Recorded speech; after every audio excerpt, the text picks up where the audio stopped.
So today we are going to discuss 3 and 4 level laser. So as we have discussed in our previous lecture that if there are only two states, suppose if you have a ground state and an excited state, then you can never achieve population inversion. Means if there are only two energy states involved in laser transition, then you can never achieve population inversion in those two states.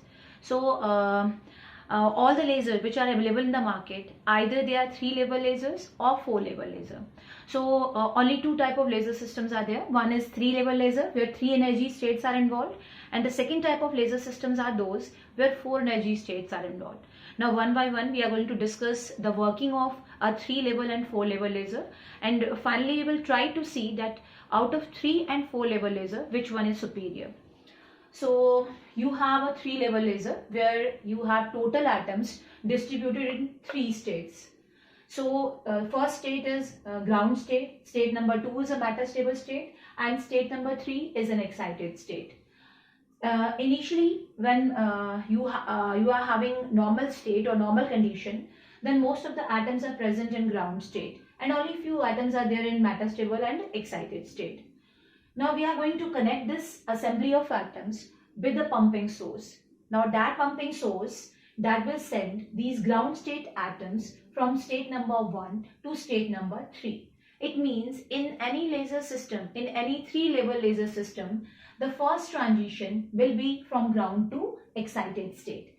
And for this transition, we require extra energy, we require pumping source. So the first transition from 1 to 3 is known as pumping transition. Then these atoms which will reach in high energy state, they are having a very short lifespan. That lifetime is only 10 raised to power minus 8 seconds. It means when you have atoms in excited state, they can stay there only for a short duration. After that, they will try to achieve a more stable state. So these atoms from state 3, they will come down to state 2. And this transition from 3 to 2, that can be a radiative or that can be a non-radiative transition. It means when atoms are coming down from third to state number 2, then they can emit photons. If they will emit photons, then that transition is known as spontaneous emission transition. But if no photons are emitted during that process, then this is known as stimulated then in that case it is known as non-radiative transition. Again I'm repeating, if photons are released then that will be radiative transition, and if no photons are released then that will be a radiation-less or non-radiative transition. So in different type of laser systems, either you will get radiative transition or you will get non-radiative transition. So the second transition in a 3 level laser is from 3 to 2, which can be radiative, which can be non-radiative. Now when these atoms will come down to 2, now this state is having a longer lifetime. It means the accumulation of atoms in state number 2 in metastable state will start, and the population of this state will grow. Whereas from 1, due to pumping source, these atoms are continuously pumped to excited state 3. Means the population of 1 will decrease, whereas the population of 2 will increase. And then a time will come when you will get more atoms in metastable state as compared to ground state. And that particular time when you have greater population in metastable state as compared to ground state, that is known as population inversion.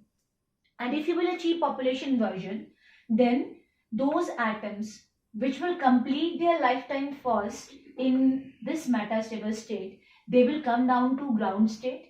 And when they will come down to ground state, they will emit energy in the form of photons.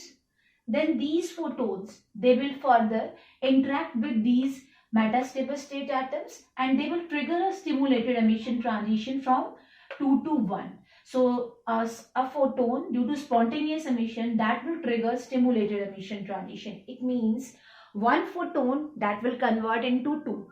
Now these 2 photons, they will start moving between the 2 mirrors of that laser system. Then those 2 photons, they can interact with 2 more metastable state atoms, and those 2 photons can trigger 2 more transitions from 2 to 1. So that will be stimulated emission transition, means there will be multiplication of photons. So this transition number 3 is spontaneous emission, and transition number 4 is stimulated emission transition or laser transition. It means in any 3-level laser system, you have 4 transitions. First transition is pumping transition, which is from 1 to 3. Second transition is from 3 to 2, which can be radiative or non-radiative.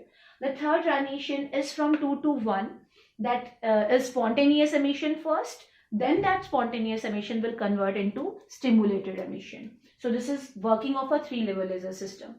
Now the second one is 4-level laser system. So in this 4-level laser system, the total atoms, they are distributed in 4 states: 1, 2, 3 and 4. This 1 is the ground state and 4 is the excited state.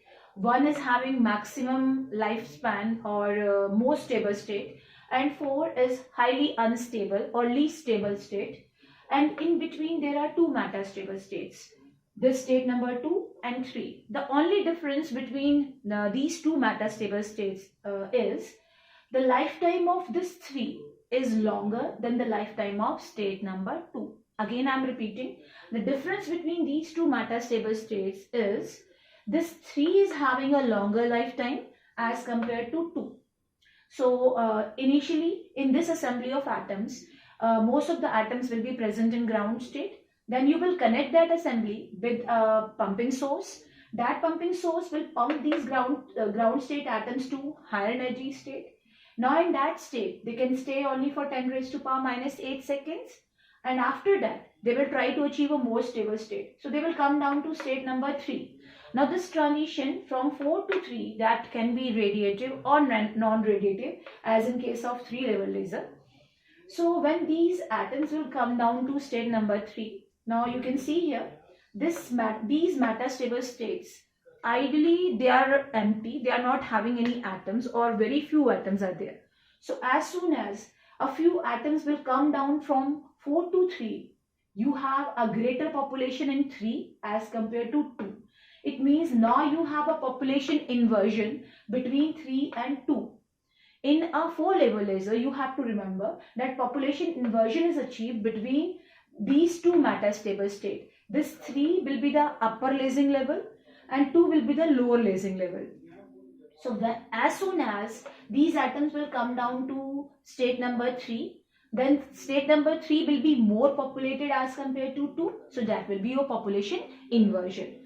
So those atoms which will complete their lifespan here, they will automatically come down to 2. They will emit photons. Now these photons, they will trigger stimulated emission transition. Then the multiplication of photons will take place. So when these atoms will come down to 2, this 2 is having a very small lifespan. So from here, they will, with the rapid decay, they will come down to state number 1. So this is the general working process of a 4-level laser. So I'm repeating here. First transition in a 4-level laser is from 1 to 4, that is pumping transition. Then atoms will come down from 4 to 3, which can be radiative or non-radiative. Then the next transition, next you will achieve population inversion between 3 and 2. So then the first will be spontaneous emission between 3 and 2, which will further convert into stimulated emission. So you will get laser transition here.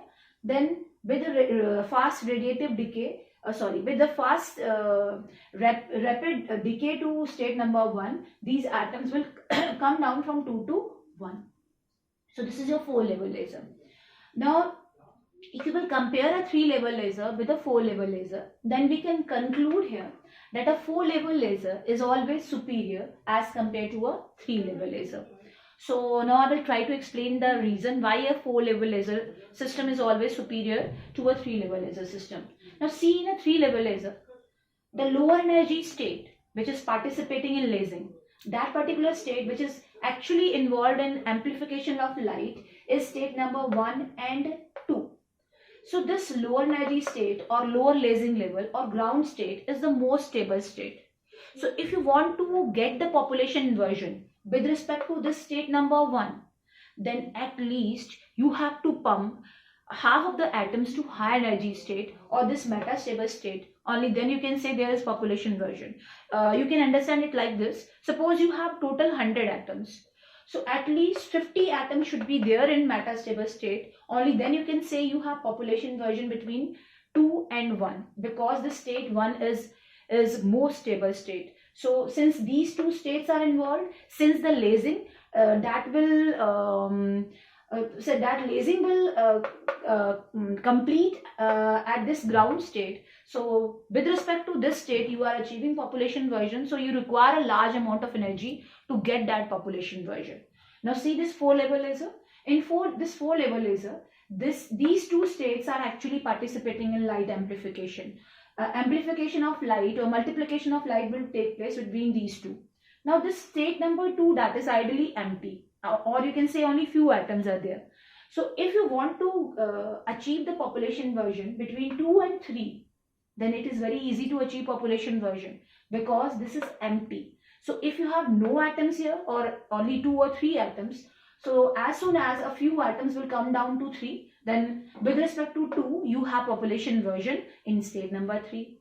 So I can conclude it like this, that in a 4-level laser, it is very easy to achieve population inversion. A very small amount of energy is required to achieve that population inversion state.